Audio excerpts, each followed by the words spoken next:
who don't know you. The third thing is once you're in there talking to this person, can you accept that you might be at fault at some of this stuff too? Right. Because the finger is going to be pointed back on you. And then can you not look at her or him like, man, like, you can't tell me how to do this. I've been doing this my entire life. Because now it requires some change. Right. It requires some effort. It requires some accountability. Like, because like, the thing is what do you want out of this stuff? Do you want to continue, like you say, I'm going to stop drinking wine? Like, some of this no, stuff I was joking. I'm never going to stop drinking wine. I was using that as an example. But some of this stuff you need assistance with. Like, you don't have, like, and no disrespect to the pastor but they don't specialize. It's people who really specialize in mental health. So they can tell you techniques. They can pick up on signs of depression, anxiety, suicide. They can pick up on your mood disorder, personality disorder. They have all this that they can offer this to you. But if you like, no, I don't want to go because I don't want nobody to know what I got going on. I don't trust nobody. You're going to judge me. We feel like that a lot of times. You're going to repeat the same cycle. It's just going to continue to carry on. And then all you're going to do is complain about it, whether, you know what I mean, instead of making a decision to fix it. Right. Mm-hmm. So I saw in your article you said, it's good to have counseling, and then you also said that it's harder for men to go than women. Why do you think that? Because men, being the head of the household, you're taught to lead and really just handle the business. You're not taught to express your feelings. And that's the problem right there. Like, you're afraid to, like, all right, so in relationships, people have, everybody got a guard up. You know what I mean? And, it's lowered as you learn to trust the person. Mm-hmm. But with mental health, like, so say for instance, guys who have been molested, you know what I mean, by an uncle or an auntie, like, they not coming out telling that story. Like, it's embarrassing to them to verbalize that because they feel like they'd be,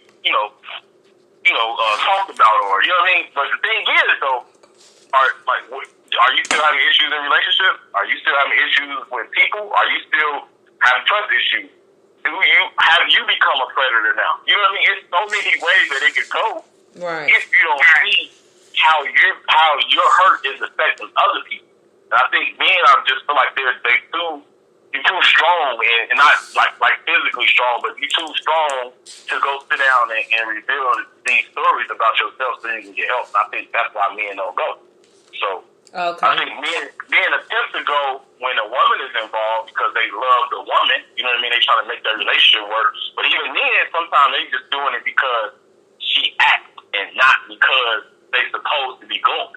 I think that's why men don't talk about issues. They are afraid of, I guess, the kickback from society versus you becoming a better man for your household and for whoever else is around you.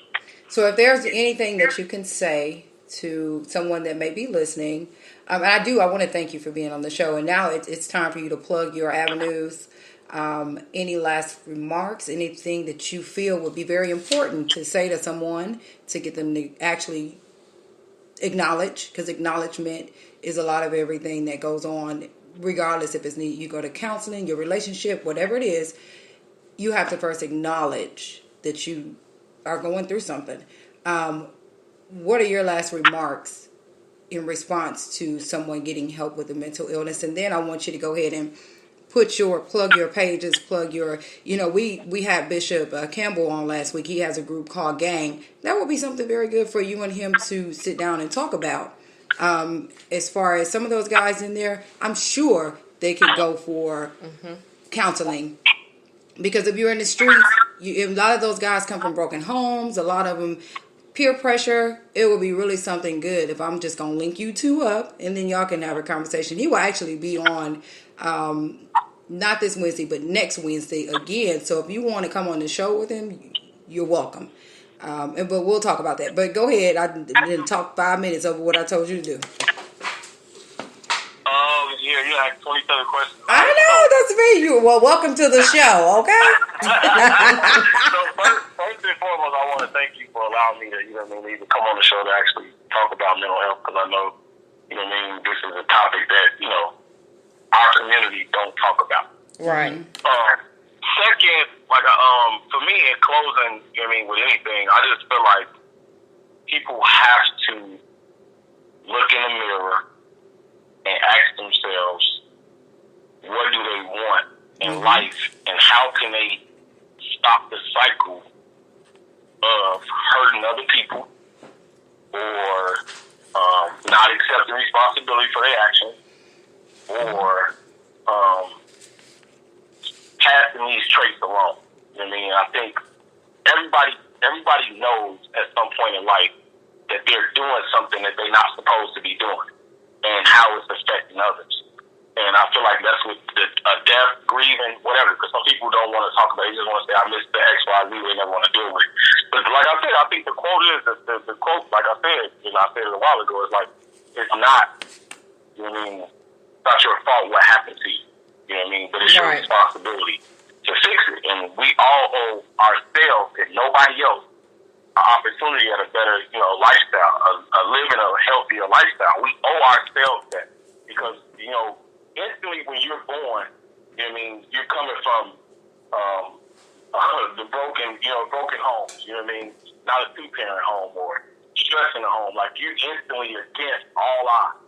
And then all that stuff just build on because your parents were taught not to talk for it.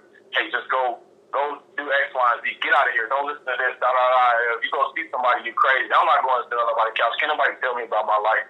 Everything is hushed. So you grow up living this life of the unknown. And then as you get older, you're like, this ain't how it goes. Or, I didn't know this was, this is what this is going. Because then you start making your own decision that better fits your lifestyle, better fits your living. But meanwhile, you still have those same traits.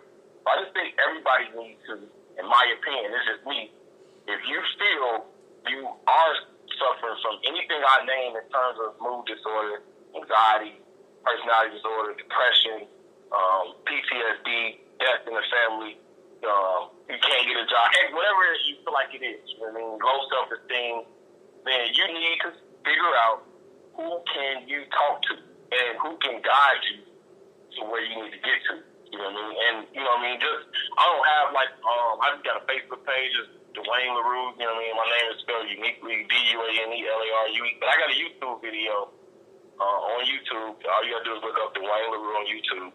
And the video just focused on me in terms of where I come from to where I am now and how, the path that I'm on, it's about people getting to understand that it's okay to talk to somebody about what you have going on because you're not equipped to deal with it. So you can't deal with, I had a friend of mine call me, she dealing with her children's dad is kidney failure, her son is not listening to it, getting into drugs and stuff like you can't, this stuff is overwhelming, job not going right, you got this going on, you got health concerns, all this can happen at once, then what do? Like, do you fold under pressure? Or do you just sit there like what your parents kind of taught you to do back in the day? Like, don't tell nobody. You have to talk this stuff out. So is there a way for people to find you? I mean, other than, do you want them to just inbox you?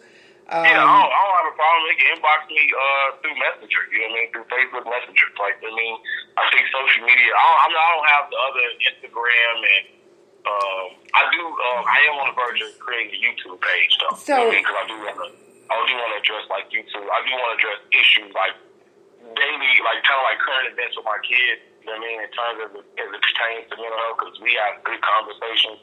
And I feel like it would be good for other people to see, like, a father talking to their daughters, to their sons about these type of issues, you know what I mean, and not, like, judge them. I know everybody got an opinion about everything, but it's crazy that until you deal with it, you know what I mean, then now you realize, you know what I mean, that sometimes you need to keep your opinion to yourself because it's not you that have to deal with. Same thing with, like, grieving. Like, people be like, oh, yeah, I hope your family is doing well, blah, blah, blah. Yeah, then somebody close to you died, and now you like, whoa. You know what I mean? Like, I need more than somebody that support. You know what I mean? So I just think until you live it, you really can't say it. But in terms of mental health, it's real. Suicide is high as it's ever been. Yes. People are giving you signs, leaving notes. And, they change in terms of what they're doing. And it could be over anything. Like, because the thing is, I think what people downplay is, well, it's not important to me, but that ain't nothing, but it's important to them. Like, that's their value. Like, you can't put value on somebody else's value. Like, that's what they value. Is it okay to say where you work? You're not going into consideration. Say that again. Is it okay to say where you work? How long you've been doing it? And then we're going to go to the next one. I mean, I'm at Alabama A&M. I work in a boys' dorm. But before then, like I said, I come from the background of, I used to work in residential housing with teenage girls, ages 12 to 18. Then I ran a boys and girls club for a year and a half.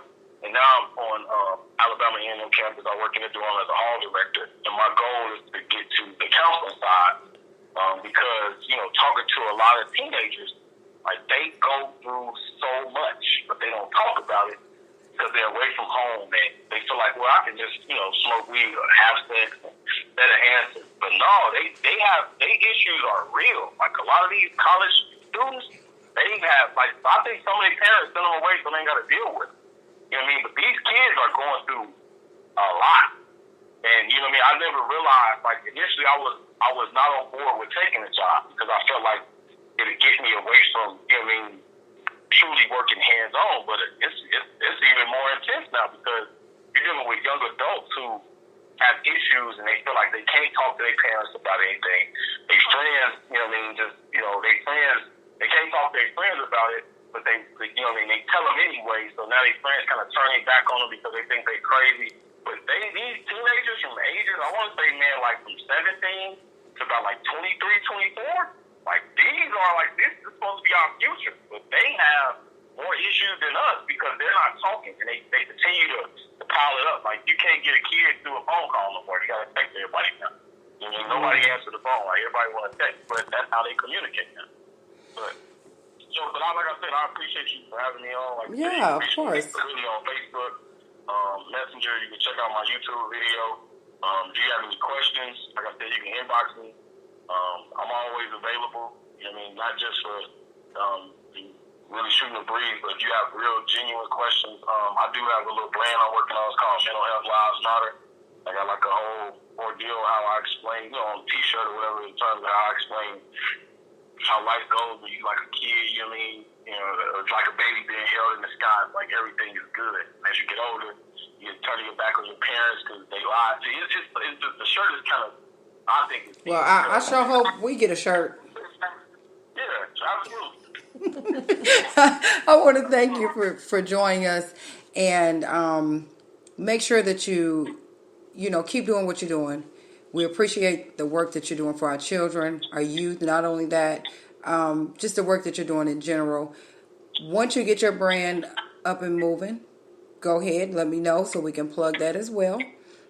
Make sure you stay tuned to the show. Everybody, that's Mr. Dwayne LaRue. All right, thank you. All right, y'all. So what we're going to do is we're going to take like a few minute intermission. We're still here. We still got 20 minutes. So make sure, that you guys are tuning in. We're going to, just talk about weigh in on a little bit about what we talked about. I'm going to play one song and then this lovely voice will be back. Whoa, whoa, whoa. Yeah. Oh. Ooh, ooh, ooh, baby.